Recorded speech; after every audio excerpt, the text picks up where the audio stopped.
everyone, and welcome back to the Rumcast, episode 7. Hey, this is John Gulla here in Miami, Florida, and with us we have Will Hookinga up in Nashville. And Will, how are you doing, and how's your quarantining experience going thus far? I'm good, John. My quarantine, I'm fortunate enough to where it hasn't been super severe or weird so far in terms of how much I'm having to alter my daily schedule. So Yeah. I'm fortunate in that respect. My wife Samantha and I have been finding ways to still be social and connect with the outside world. One of them is pretty cool, actually. I think is kind of becoming more popular. There's this, we don't like play a lot of games and stuff. Like I know that you are very into, I believe in the community they're known as tabletop games. Is that correct? Yes, okay. I'm a big tabletop gamer as well. That is my other near and dear hobby. Okay, yeah. So rums and tabletop games, they go hand in hand. They absolutely can. Yeah. Oh, that rhymed. So we're not super into games, but there's this game that I think is really popular called Codenames, and they've created this online version that I think is becoming somewhat popular to play in this era of social distancing and quarantine. Yeah. And basically, you connect with friends that are somewhere else. We use a combination of FaceTime and Zoom and have been playing Codenames and having fun doing that so far. So I did want to ask you, because I know you're into gaming as we covered, are you familiar with Codenames? I am very familiar with Codenames. I own a copy of it. I will shyly say that I probably own over 400 tabletop games. Oh my god! So this outweighs your rum collection, right? It does. That I would say that is my first love is tabletop games, and I try to play as often as possible. But as you mentioned, this time right now with everything social distancing in place, not a good time for board games in person. Right. So I actually think it's really awesome to hear that I've been playing some online games as well because I want to support my hobby, but it's really cool to hear that other people are still finding ways to do this as well. And Codenames is one of those games that I think is an awesome game. It did win the Game of the Year and quite a few awards a few years ago. It is a really fun, what we would call a party game. A party game? Yeah. Okay. So similar to how rum has its real core enthusiasts, and then it also has people that are kind of exploratory, or you're like, yeah, I like rum, but don't know maybe quite as much about it. Okay. The games, tabletop games, has a similar kind of feel to it. There's people like myself who are enthusiasts, and then there's people who are like, of course I love games, those are great, but then have no real clue about the extent of the hobby that's out there. So what you're telling me is that Codenames is kind of like, or party games would sort of be like the spiced rum of the game community world. Is that correct? I think that's an apt comparison, yes. Okay, great. I love that. In a way, well, so I would say the caveat is Codenames is a really good game of a party game. There are party games out there that a lot of tabletop gamers would be like, a party game, hence the spiced rum kind of reference. Codenames is one of those that broke the mold. Okay. In the sense that it is a game that really almost everybody enjoys. Okay. Very few detractors. So I'm glad to hear you got that experience of playing that, and maybe someday when this calms down, you can play it on the table as well, because it's really fun in person also. Yeah, I didn't even know beforehand that there was something beyond the online version, so I'm interested to see what that looks like. But I'm also interested in talking all about Australian rum, which is the subject of today's episode. So we were lucky enough to talk with Steve Magarry, who is a distiller at the Beenleigh Distillery near Brisbane, Australia. So over there on the Gold Coast in Australia, for those of you like me who were unfamiliar with Australian geography or needed to brush up on it at least. This episode kind of came about, one of the things I love about rum is continuously discovering that it's made in places that I didn't even realize it was being made in. And on top of that it's been made there for decades and decades and centuries even. So Australia is one of those places. I had heard of the Beenleigh Distillery, but it was just vague surface level awareness. Steve got in touch with us. He was a fan of the podcast and sort of opened our eyes to this whole history of this category of Australian rum that both you and I think, had very little awareness of. And so we were like, man, we need to get Steve on the podcast. We need to find out all about not only what Beenleigh Distillery is doing, because it turns out they are doing and have done, for a long time, some really interesting stuff, but we need to find out about the whole category of Australian rum, and let's find out what we've been ignorant of all this time, and let's dig into this history. So it was a really fun conversation. Yeah, I think we knew that there's Australian rum being made and being produced, but it really had no idea the long history that exists behind it. Yeah. And that is fascinating. And I guess, this is also speaks to a little bit of us being Americans and kind of being centralized in this right. kind of area over here. For sure. Typical American ignorance. Exactly. It's a factor. But we were recognizing it. And yes. we're doing something about it, which is we were able to have this really cool conversation with Steve about the history of not only Beenleigh, but Australian rum, and it has really enriched our position, I think, about rum worldwide, which was one of the focuses we wanted when we started this podcast. Yeah. So I think that's awesome. Yeah. And also, it's not like everything exciting that they did was all in the past. They're doing some really interesting stuff right now. And as you'll hear from Steve, they're getting more and more interest from even independent bottling companies that I know many of our listeners will have heard of. I don't want to spoil too much of the interview, but people from all over the world are coming to them now and seeking out what they're doing, wanting to capture it and release it, to markets far away from Australia. So yeah, I'm excited to get into this. Anything else before we kick it over to our interview with Steve? Yeah, I think it's a really awesome thing that they're spreading out beyond Australia. As you mentioned, that's really cool. And maybe at some point we'll even get to see some Beenleigh here in the States. Yeah. I would be all for it. Yeah. So I think let's get to the interview and let the people hear what we were discussing. All right, let's do it.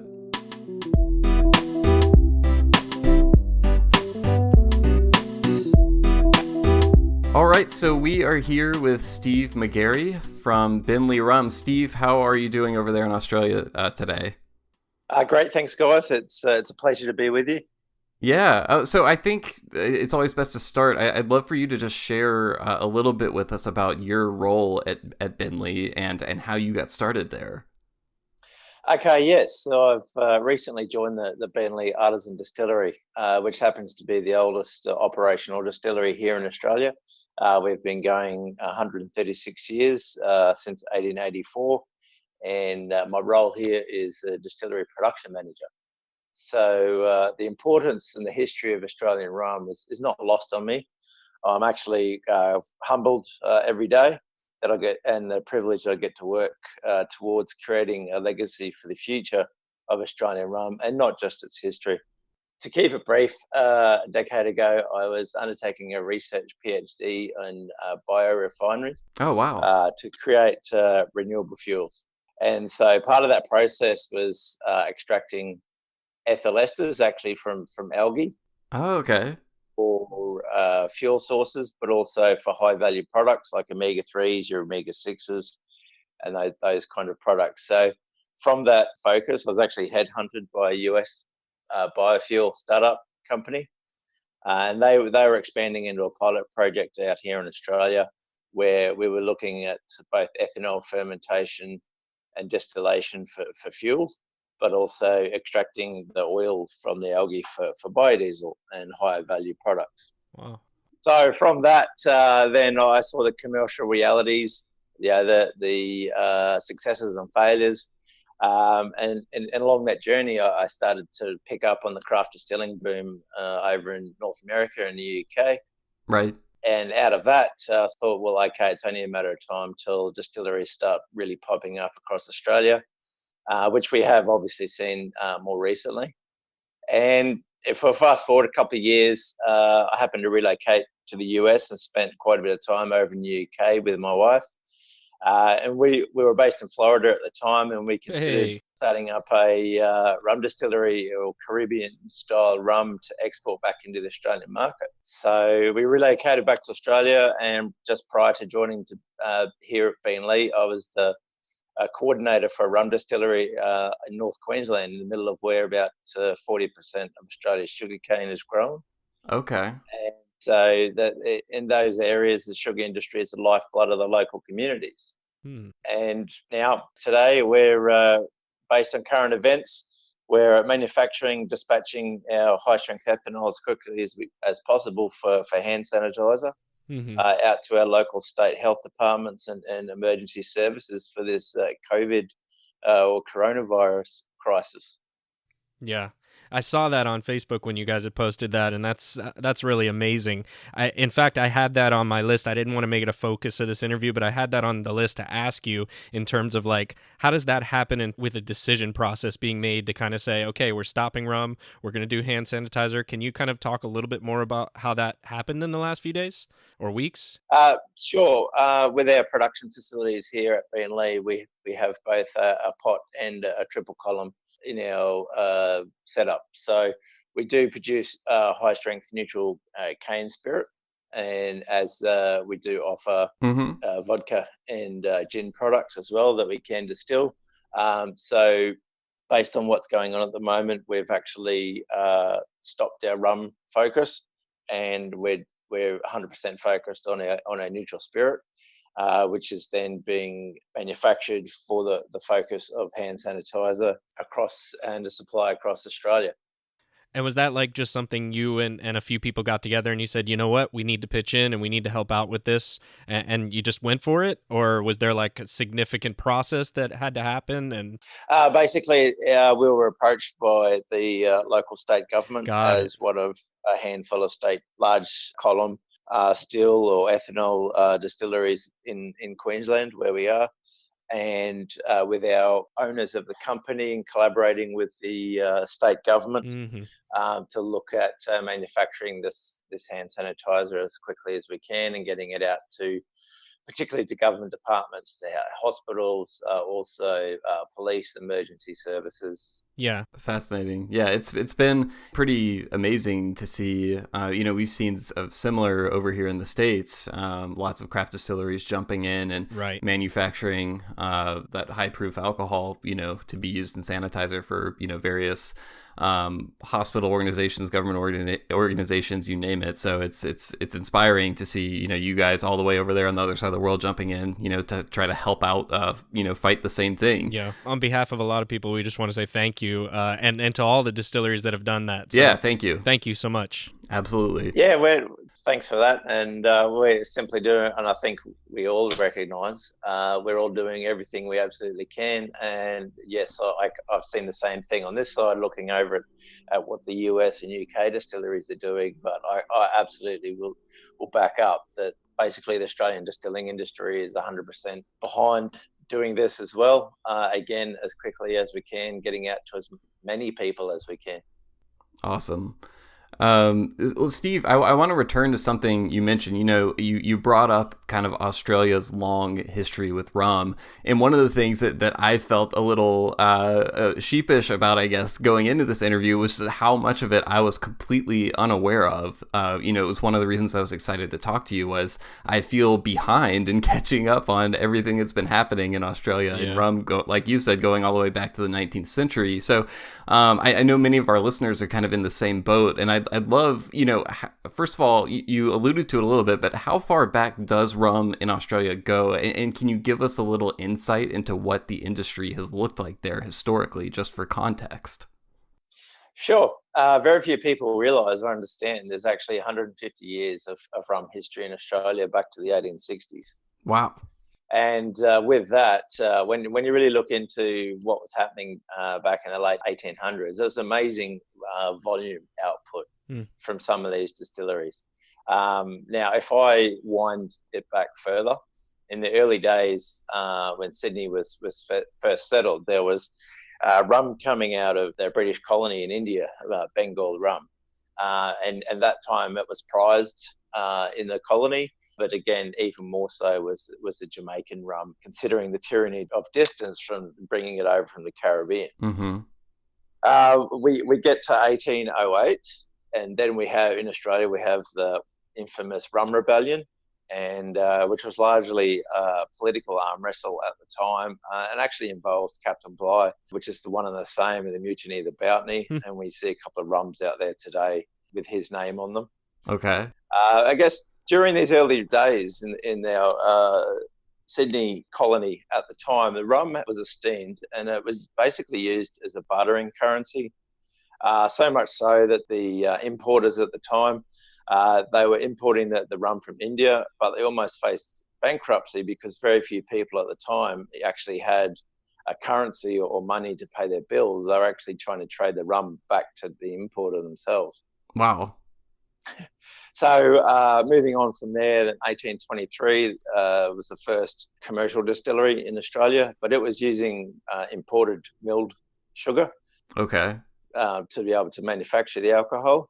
However, the sugarcane was first brought out in the first fleet settlement back in 1788. But around the Sydney area, it was too cold to temperate climate to grow the sugarcane.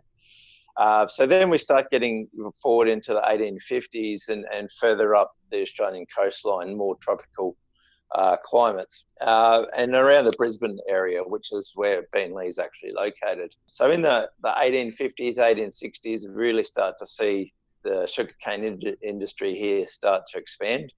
And then with that, then you've got sugar mills popping up or proliferating along the coast with the sugar plantations at the same time. And so, unsurprisingly, I'm guessing around this same time, you start to see more rum, right? Yes. So then we start to get into the 1870s, 1880s, and actually with the early rum distilleries here that started really producing volume and even exporting it back into the UK, into London, and even to Paris. So wow. When in the 1880s, 1890s, we start to see the world fairs, the intercolonial exhibitions over in Paris, over in London, and we see Australian rum starting to be awarded trophies and gold medal honours. Wow. So the context of those events in their day, and just to give perspective to people, that Australian rum was internationally awarded in the same era. We see the successes of Edison, Tesla, Westinghouse, the Eiffel Tower being constructed in Paris, and the Statue of Liberty being built in New York. Wow. In good company. Yeah. And Beenleigh Distillery also, they were started in roughly the 1880s, is that correct? Yes, this particular site we're on did begin as a sugar milk plantation, and then the distillery started in 1884. And is it also true that the pot still that you all were working with, that was purchased from a guy who had been making rum illegally on a boat called the Walrus, and that went up and down the Albert River? Is that also true? Yes. So with the Walrus, it was a boat that was built in early 1860s, and we know and we have record here at the distillery between 1869 and 1872. It was operating and licensed as a floating sugar mill that would go up and down the rivers and pull up next to the plantations and take their sugar cane, create the process it for the sugar, but also have the molasses as a byproduct. So they decided to, and they got licensed to put the wooden vat still on the boat itself, and was a floating distillery. That seems like a unique type of license you would need for that. Yes, and I think at that time it only lasted a few years with the authorities before they started to realise of what the amount of rum or spirit that was being. There may have been some tax evasion there. Yes, possibly. Right. Then so that was in the earlier days prior to the actual Beenleigh Distillery in 1884, and we do know further downstream the river here there is some older estates and sugar plantations and older rum distilleries that predate the Beenleigh site.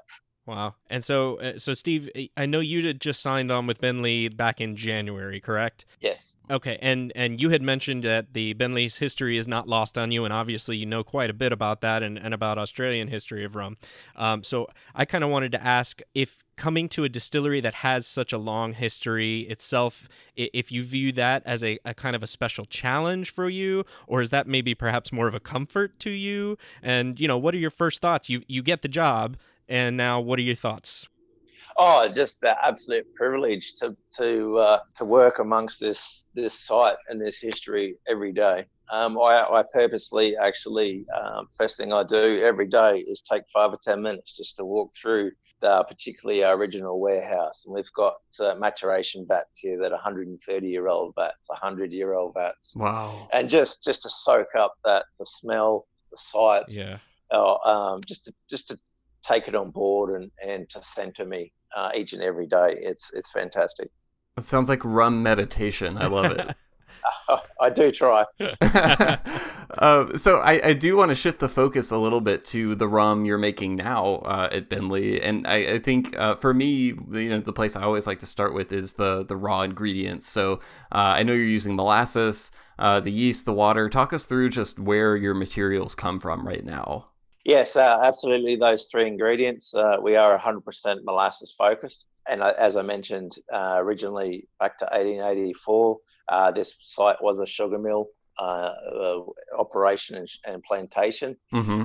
But more recently, for several decades now, we've been sourcing our molasses from a local sugar mill. It's only 20 minutes away, and there's still, local sugarcane grown in this area. When it comes to our water, we actually do collect the rainwater off our buildings and our warehouses. And then we store that water, and that's our water source that then goes back through our fermentation and the distillery process. And just on that, part of that, just because we are located next to a river, and just historically, we've been flooded 4 times in the last 130 years. The whole distillery operation's been underwater several times. Even back to the latest floods in 2017, actually shut us down for 6 months before we could get back up to speed. Yes. Wow. And that's one thing we show here particularly on our column stills. When you go through a distillery tour, you actually see basically the watermarks of each flood that we've had through. And when you walk through our warehouses, you'd essentially be 6, 8, 10 feet underwater during those floods. But then coming back to our process, the yeast that we use, if I roll back to the mid-2000s, the distillery operations here are actually 100% focused on Bombay yeast. Okay. And we don't at the moment, but we certainly do have the equipment and facilities here to be able to do 100% Bombay culture for both our pot and column operations. And it is something that I'm looking at reinvigorating and reinstating in the future.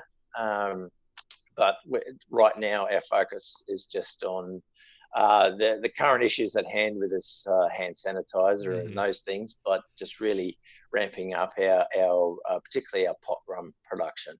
Sure. And for those who may not have as big knowledge of yeast as people who are into distilling, what about Bombay yeast is kind of unique, or what are some of the things it does for rum that people may not know about?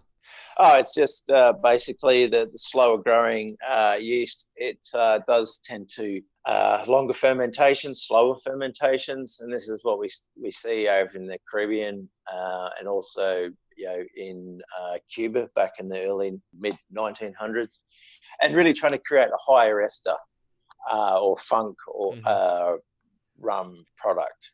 And so when we look at, for example, using Cerevisiae yeast, for example, our standard ester count in our rum, our pot rum, sits around 220 grams per litre as an ester count. But then if we go back to our Bombay yeast, use fermentation in our pot rums, we'd get up around 500 to 560 grams per litre as an ester count. So just for those rum geeks that like their funky rums, it is if you're out there and looking for Beenleigh product, there's an iconic Australian rum brand called Inner Circle, and as I say, back in the mid 2000s, that brand, which is what actually we do own that brand now, and we do make that Inner Circle brand portfolio.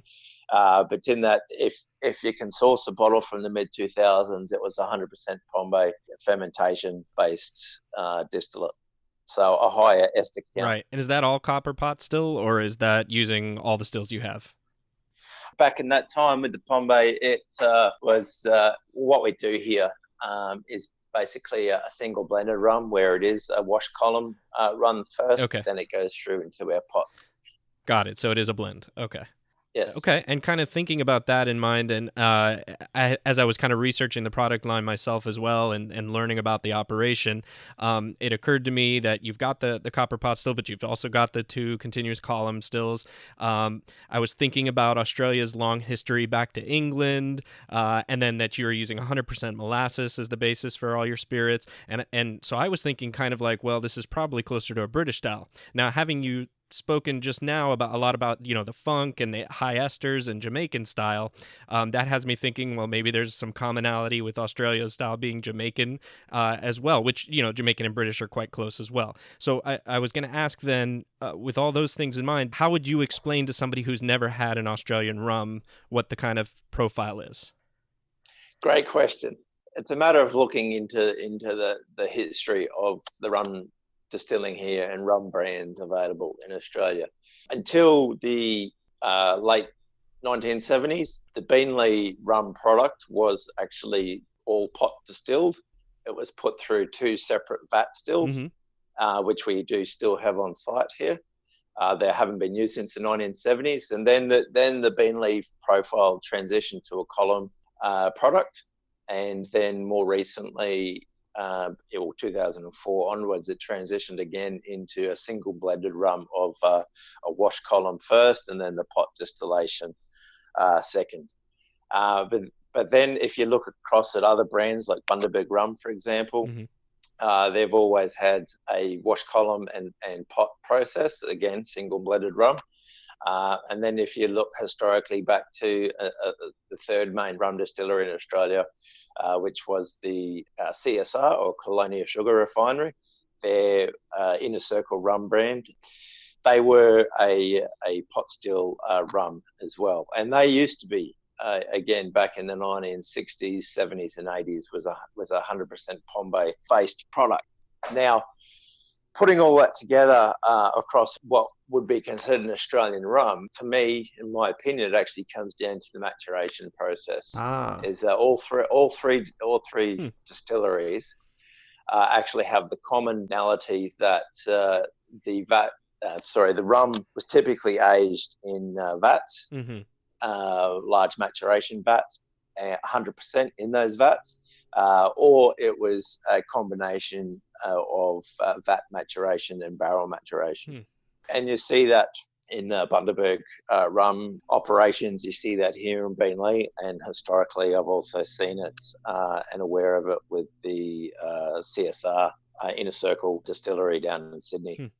Yeah, I'm glad that you brought up aging, because I know that you use a variety of cask types for the various expressions that you're bottling now at Beenleigh. But everything also goes into those, I think they're ex-brandy vats that you have at Brindy that hold that rum for, I think, up to 5 years before it goes into barrels. And that's not something you see, at many rum distilleries. So can you kind of tell us about the role that process of vatting those rums plays, and the reasoning behind using them in the aging process? Absolutely. Just to give a background for listeners, the vats that we do have here on site, a bit of a history lesson in themselves. We have 4 17,000-litre vats that are 130 years old. These are the ones that you mentioned spending some time with every morning, right? Yeah, absolutely. Perfect. They're absolute treasures. We don't have an exact date on them, but we know that they're late 1800s, early 1900s that they've been here on site. Then we have 8 22,000-litre vats, which have been here since the 1920s. So we're currently looking at around 100 years here on site. And then we have a further 21 9,000-litre ex-brandy vats, which were previous from an Australian brandy distillery. And then we have 1,000+ ex-bourbon barrels. So our barrels are all bourbon barrel maturation, other than a handful of ex-Australian port barrels that we have here at the moment as well. So in Australia, we do have a 2-year minimum age statement that it has to be on wood for that time. And so these older vats that we have, even our white rum is aged up to 3 or 5 years in these vats. So considering as old as what they are, and the many litres of rum that have gone through them over the years. They've quite a neutral flavour or character that comes out of those vats now. So that's where we tend to hold our white rum in those vats to at least hit that minimum 2 years. But we tend to find in between the 3 to 5 years in those vats is a flavour profile that we have a preference for in our white rum. Now, where those vats are is the original building on site. Again, that warehouse dates back to the late 1890s. It's brick walls. They're about 3 foot thick. It's almost like an old jail cell. It's all the black molds growing on the walls. It's just fantastic atmosphere. It's character. Absolutely. That's right. That's what we call it, the Beenleigh character. Exactly. So with our maturation focus at Beenleigh here, as I say, it's always included vat maturation or a combination of vat and barrel, and our typical maturation strength sits around 78.8% ABV, so it is quite high. And as I've said, with the vat maturation here in Australia, we tend to see that across the 3 major distilleries of Bundaberg, Beenleigh, and CSR. So, is that mostly motivated by that 2-year minimum age requirement?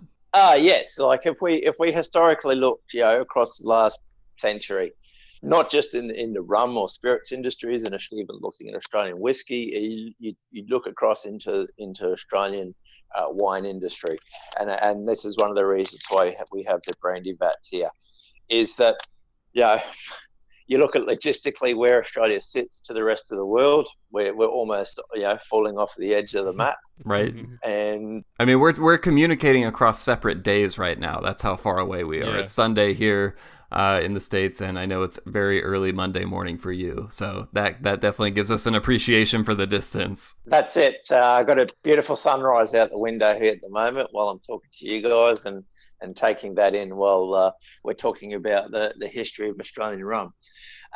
So when we look at the development of the Australian rum industry, but also spirits and wine, it's just a lot more cost effective to be looking to build and look long term cost effectiveness of building large vats for maturation versus importing a lot of barrels into Australia. Like, yes, that's how cargo was freighted backwards and forwards from the UK or India to here, or from here back to the UK. And but then just the scalability just wasn't there at the time. But in saying that, when we do look at the wine industry out here, we typically find a lot of French oak that's been utilised over the years. And so, for example, a tangent here is Australian whiskey. We actually find quite a lot of Australian whiskies using Australian wine barrels, or French oak barrels that have been utilised in the wine industry. So interesting. For our craft distilleries out here, there's quite a lot of diversity in the barrels and the wood maturation to meet that minimum 2 years. But then as we start to move, through history, more modern history of the US prohibition, World War II, we start to see that influx of bourbon barrels throughout the industry that we know, right through and the availability of those barrels out here in Australia. But even in the 1970s here at Beenleigh, they used to use old beer barrels for the maturation. Wow. So that's just a bit of a snapshot of utilisation of the resources, I guess. And that's one of the reasons why there's been that preference historically for the vat maturation. But it does stem from the Royal Navy back in the docks in the UK, the Deptford Navy docks, and using the vat maturation there. Interesting. Yeah.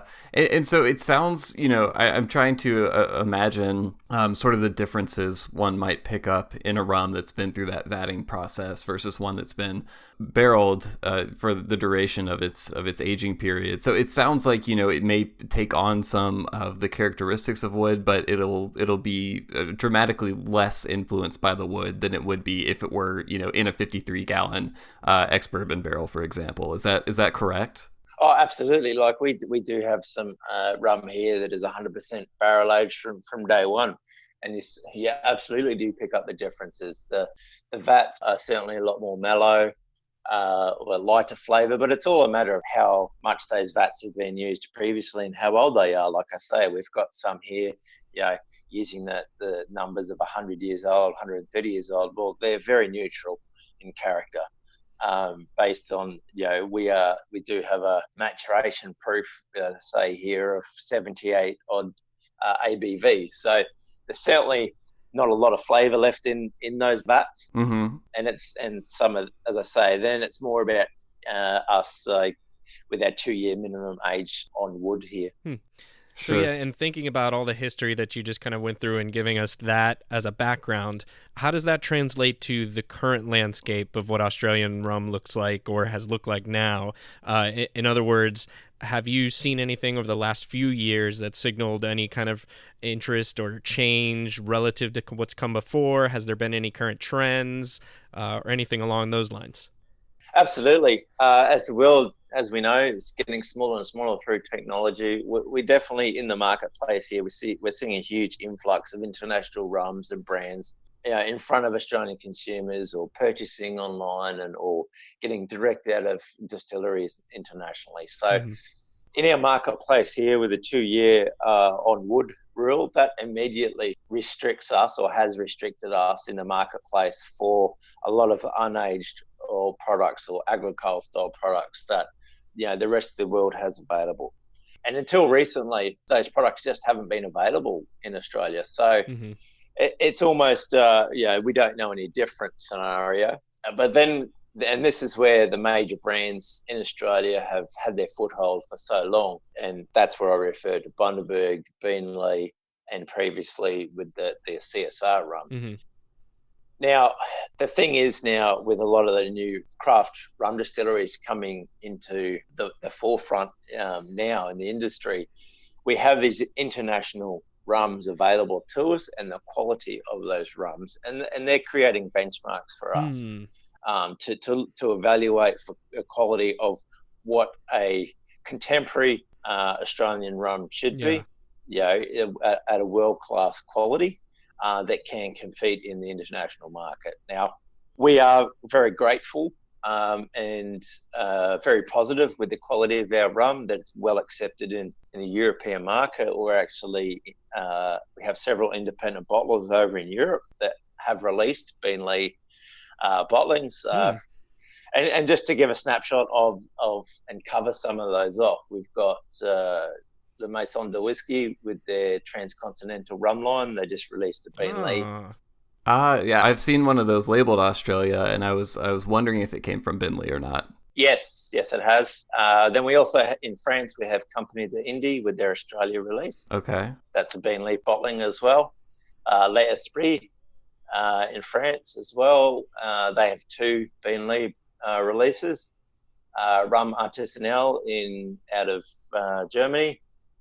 Cane Island out of Netherlands, and as of last week, we have a SBS, or single barrel collection, by the guys in Denmark. That's fantastic. So we certainly have a range of our bottlings available in Europe through these different brands, and we do supply into that market. So, and that's great feedback for us, that these guys do see the quality of Beenleigh and have got it on a world stage up against the other just world-class distilleries and brands in those bottling portfolios. I'm curious, when one of those independent bottlers approaches you, what does that process look like? What does the conversation look like? Do they come with you looking for specific things? That process is just so fascinating to me. I'm curious if you have any insight there. We do have bulk clients that we do sell our rum to in Europe. So there's that. But we also are in discussion direct with these independent bottlers as well. And we have had them on site here, and we run through our samples of our offering of our rum parcels or what we have available for that market. So we allocate the liquid that we're willing to sell or able to sell to bulk customers. Right. And so then it's just a matter of evaluating samples, getting their feedback. And then some of them we're actually working with specific blends on or it might be a vintage release of a specific year. Gotcha. And I know you mentioned getting that feedback from them has been really meaningful and helpful. Looking back, is there anything you can recall hearing that sticks out in memory as something important that was shared with you or particularly memorable? Oh, I think it's just that general consensus of it is like the Beenleigh product is world class. This is something people want, right? Absolutely. Like we can go back to the 1800s, and Beenleigh rum was winning gold medals internationally at international exhibitions and world's fairs. And now in this day and age, it's considered world class amongst all these other brands that we all know, and all these classic rum distilleries, whether it's from Barbados, Jamaica, Guyana, etc. We are there on the world stage. And I know we've alluded to what's being out there on the independent bottling market. I do want to talk a little bit about the expressions that you guys at Beenleigh are bottling yourselves. You mentioned the white rum expression, but I know that there are many more beyond that. Can you kind of just give us an overview of the current Beenleigh rum range and what you guys are prioritizing right now? Absolutely. Our main product that we have is our 5-year double cask. So essentially, it's we have a brandy vats, but we also have our bourbon barrel, and it is a blend of the two. Then we also have our 7-year aged port barrel. That is my favourite out of the range. Oh, interesting. And so it's aged 7 years in ex-Australian port barrels and those barrels have specifically been sourced from iconic Seppeltsfield winery in Australia that it's just absolutely beautiful barrels, and cooperage down there in the Barossa Valley. Then we also have our 10-year age product. That is the oldest bottling that we do offer. Okay. And then we have, as I was mentioning earlier, we have a separate brand portfolio, which is the Inner Circle rums. And with those, there's 3 on offer. We have what we call the red dot, the green dot, and the black dot. And so, for example, the green dot is an AB strength at 57.2. Mm-hmm. And then we have the black dot, which is our classic 33 OP or 75.9 ABV. Oh, nice. High strength rum, and that's probably my second favorite. Yeah, that my mind was going straight when you said that. That would be on my list of rums I would want to sample for sure. And also, Steve, you had mentioned earlier about Inner Circle and that you all at Beenleigh are now producing that as well. Yes. Can you tell us a little bit about how that Inner Circle brand also fits into what you're doing there overall, and maybe if there's future plans in line for that? So just very quickly, from the historical context, the Inner Circle rum was produced and commercially available between 1968 and 1986 in Australia, and it was originally produced by CSR, the Colonial Sugar Refinery Distillery down in Sydney. And so how that came about is CSR owned the majority or the monopoly on the sugar industry in Australia, and they would source molasses from separate sugar mills, and then they would distill that molasses and mature it, and then they would have these different parcels of rum that would essentially be from the different sources of molasses, and they could blend that together to create this rum that was termed as the Inner Circle. It was only available to the board of directors. Oh, so very exclusive. Yes, the Inner Circle of the CSR company.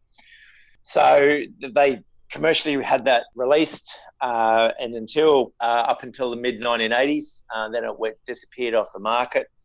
And then in the early 2000s, it was reintroduced into the Australian market, and it was a product that was made here at Beenleigh Distillery. And in a couple of years there in the early 2000s, the rum for the Inner Circle bottling was actually 100% Fiji product. So it was sourced out of the South Pacific Distillery in Fiji, bottled, and at that time, in the early 2000s, that's what the Inner Circle rum was known as. And the reason and the background of why Fiji is because, again, that goes back to the heritage or history of the CSR Colonial Sugar Refinery. They started the sugar industry in Fiji, and they used to own the sugar mill and the distillery in Fiji. And so moving into the mid 2000s, the Inner Circle rum then became back into Australian produced here at Beenleigh, 100% origin, and has been ever since. But at that time, the mid 2000s, that's where I refer back to. It was 100% Pombe, right, fermented rum. But since then, we've moved away from that back to the more classic Cerevisier fermentation, and that's where we're at today. Now, looking into the future, it's not necessarily a portfolio that we want to play a lot with. We're really trying to respect the Inner Circle brand for what it is, and that history and heritage, but we're always open to ideas. So I won't say that there's nothing in the pipeline. Right. So essentially the Beenleigh line is the flagship, and Inner Circle is sort of available at a more exclusive level in terms of what you're doing there and what you're producing. Yes, that's absolutely correct. And for those that want that higher strength, cast strength, right, as I say, we're looking at the Navy or the 33 OP at the higher end of the spectrum. That makes you part of the Inner Circle. That's it. So looking ahead, I know right now you're focused on hand sanitizer, as you mentioned earlier. Once, hopefully things return to normal and you're able to get back to rum production, what does the near-term future look like for Beenleigh? Are there any experiments you guys are working on? Any new directions you're thinking of taking product-wise that you can share? I'm curious what, the short-term future outlook looks like for you. I can't reveal too much at this stage, but we, as I mentioned earlier, back in 2017, we were out of action for about 6 months with recovering from a flood that we had through the distillery. And at that time, we actually had a couple of ferments down, and we kept them, we maintained them over that 6-month period, and then put them through our distillery process afterwards. And we have barreled that rum and we've put it aside, and we are looking to release that as a anniversary edition from that 2017 flood. That's awesome. Now it does absolutely have its own character from that longer fermentation, right? And then the distillation after that 6 odd months of fermentation time that we just had to lock it down and maintain it. And so we do certainly see a different flavour profile coming through from that. And we are looking at an anniversary release for that. I can't give away any timelines or deadlines. That's okay. You've given us the tantalizing information we came for. So thank you for that. Yes, the plans are there. So Steve, I know you, one thing I've noticed about you is you're a pretty frequent poster in a Facebook group called Rum History that some of our listeners may be familiar with. You share a lot of kind of historic documentation related to rum production in Australia and all over the world. So it's clear to me that you don't stop thinking about rum when you leave the distillery. So one of the things I love asking rum-obsessed people is where they go to learn about rum. So what are some of your favorite sources right now? Are there certain topics you're particularly interested in studying right now? Where do you go when you want to learn something about rum? Great question. And just to give some backstory here, it was only recently through my own rum history journey, I realised that part of my personal family history results from the sugarcane and sugar mill pioneers of Australia. Oh, interesting. Yeah, back in the 1870s, I think it's my great-great-grandfather immigrated to Australia. Wow. And on board that boat at the time, he was bringing out here sugarcane milling equipment from the UK. Mm-hmm. Aside from that, I grew up only a few miles away from two heritage-listed ruins, some of the older sugarcane mills, and also rum distilleries in Australia that date back to 1866 and 1868. And so when we look at the history, as I've outlined, of rum here and the expansion of the sugarcane industry across Australia, it's not just something you can isolate in time without considering the colonial influences of the Dutch in Indonesia or Java, right? The Spanish up in the Philippines. We've got the English in India, and then coming down into Malaysia and then Australia. Then we've got the French also out in the Pacific Islands. And so there's that whole melting pot across the Asia Pacific region for not just Australian rum, but Asian Pacific rum as a whole. And so more my focus at the moment is delving in really into the Beenleigh distillery history. And that includes, as you mentioned earlier, the Walrus, the floating sugar mill and distillery. And we do have quite significant archives here still on site at Beenleigh of a lot of this information. So it's back to the 1870s, 1880s. So there's quite a lot of content here to go through in our archives. And one of the other topics within the Beenleigh history is really looking into the original pot stills that we still have here. Now, from a design perspective, they actually are considered vat stills, which you really don't see anymore in the industry. Now, yes, they are copper pot vat stills, but if you actually were to compare the rectifying column on top of these vats, the shape and size of them are almost identical to the rectifying columns on the Port Morant still out of Demerara. Right. The famed Guyana still utilized still to this day in a lot of the diamond distillery blends. Absolutely. So the shape and design of the actual rectifying section of that column, they look almost identical. However, our pots here are actually a copper pot instead of the wooden vat of the Port Morant. Right. But in saying that, I've actually seen archive photos back to the 1930s where it looks like these same stills at that time actually were wooden vats, and they've been replaced with copper pots over the years. Yeah. Really? Wow. That is fascinating. And to clarify, are those stills used at all currently, or are they just kind of sitting there to the side as artifacts? They're museum pieces. They haven't been used here since at least the mid 1970s. Okay. And we have had a couple of visitors come through and spot them straight away. And the first thing they ask, do they still work? Are they still operational? Say, no, sorry. Yeah, absolutely fascinating. Yeah. From a rum geek or distillery geek's perspective. And part of that history focus for me is not just the stills, but the actual distillers in the early 1900s here at Beenleigh actually had come across out of that British colony of Guyana and Demerara out here to Beenleigh, and they were the head distillers here in the early 1900s. So oh, wow. So the connections don't stop right there. Right. We do have this Demerara influence in not just the equipment here or the style of the vat stills, but actually the influence from the distillers at that time. Right. It's always exciting when you kind of find that missing link that connects, a piece of history for you and makes it come together and really make sense, right? Oh, absolutely. They're connecting the dots. It's fantastic. So yeah. I guess you've asked about favourite resources. A couple that come to mind always is Matt Petrick, the cocktail wonk. Heard of him. Indispensable. Absolutely. Also Stephen Schellenberger at Boston Apothecary. Yeah, I knew when you started talking about Pamba yeast that you were probably a member of the Boston Apothecary faithful. Yep. Yeah. Just like the content there, it's always great bedtime reading. yeah, it's a wonderful resource for sure.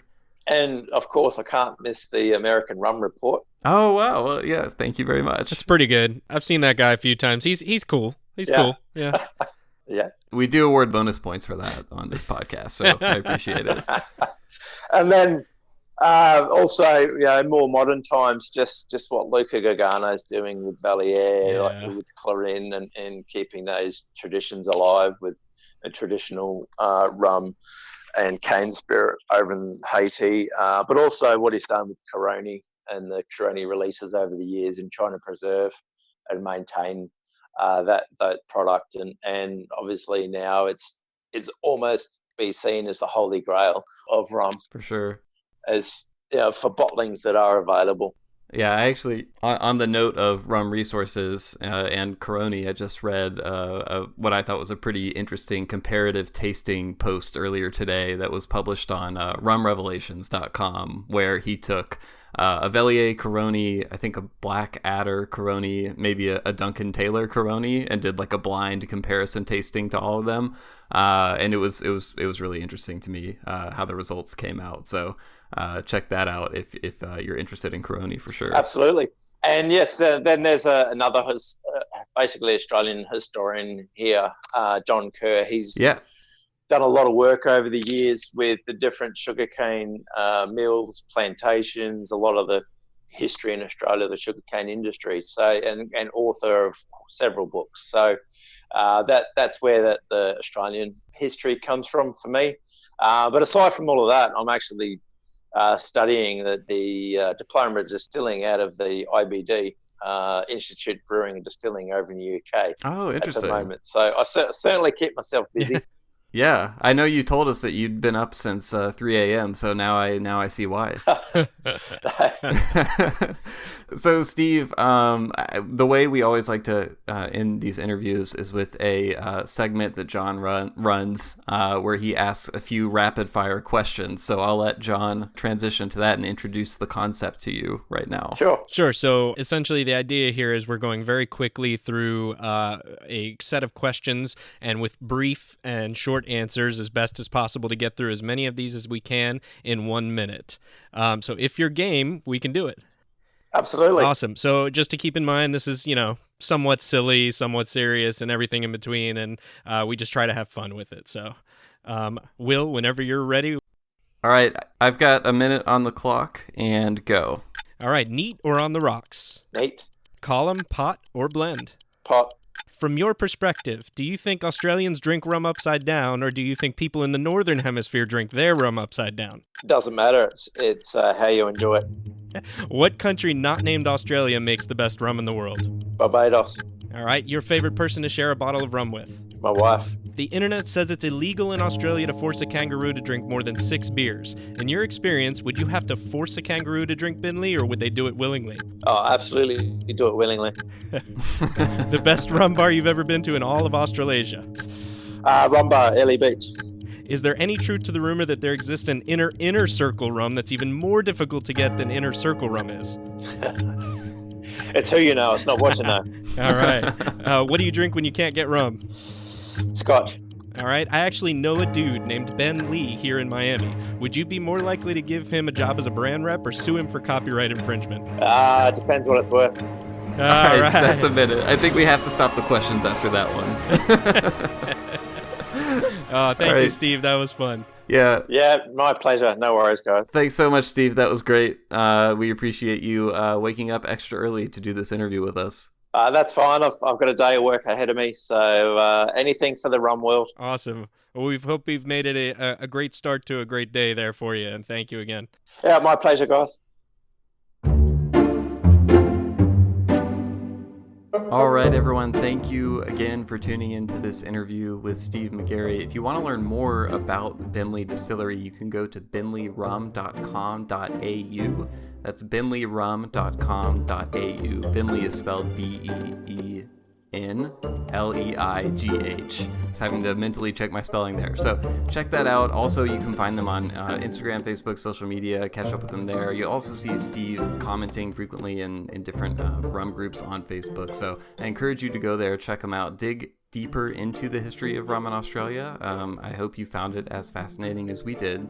Yeah, and speaking of social media, as always, if you enjoyed this episode of the Rumcast, we would ask that you follow us on social media as well. We're on Instagram, Facebook, and we would love to hear from you about what you thought about this episode. And finally, but perhaps most importantly, we just want to leave everyone with the message of drinking rum responsibly.